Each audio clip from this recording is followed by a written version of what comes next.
The Defense Logistics Agency is America's combat support provider, and DLA Distribution here at Susquehanna is the largest depot, and you move commodities throughout the world. Today we're at Fort Anytime Gap doing some land navigation training, and this is to familiarize the soldiers, the airmen, and the sailors with operations needed in case we was to deploy in an environment where we use land navigation.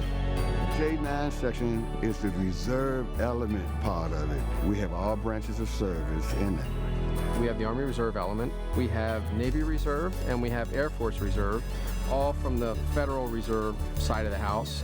In addition, we have the Pennsylvania Army National Guard. They provided the Chinook helicopter for our movement up here today. And then we also have DA civilians from Army Contracting Command out of Aberdeen, Maryland.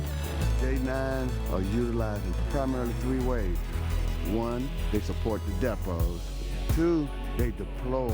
And three, critical mission, example, the Ebola reserves within.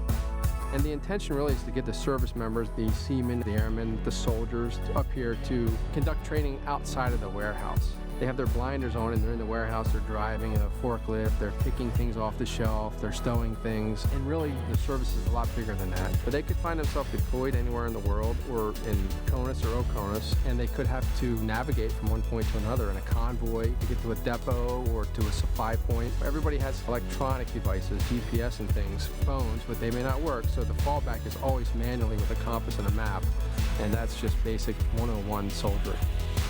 The value that J9 provides to DLA distribution is huge. There is no part of our mission that we can't cover because of the reserve forces that they provide. From DLA distribution centers that are located both in CONUS and OCONUS, we deploy the reservists forward to perform their warehouse mission and their distribution mission, and they're a huge enabler for DLA distribution. Although I'm a chief, my specialty in the Navy is called logistics specialist, so DLA was right up my alley as far as my job goes. So that's what really initially brought me to DLA. As far as DLA distribution and this mission, I'm always looking for different ways, and I love the joint environment. I think that a reservist should look to join DLA because they not only get exposed to the immense organization of DLA and what opportunities that provides to them as an individual, depending on their performance. There's multiple areas they can grow into. There's a lot of people that stay within their service, or you only work within your service. It really narrows the scope when you're talking the whole one team, one fight mentality. As far as DLA being the joint environment, it gets you some experience with the other services, learning ranks, learning structure, learning regulations, and stuff like that. So it's definitely a big career bonus to get involved with other services. If you're thinking about realistic training, a great opportunity, an additional skill set that you can learn and master, DLA distribution and J9 is the place to be.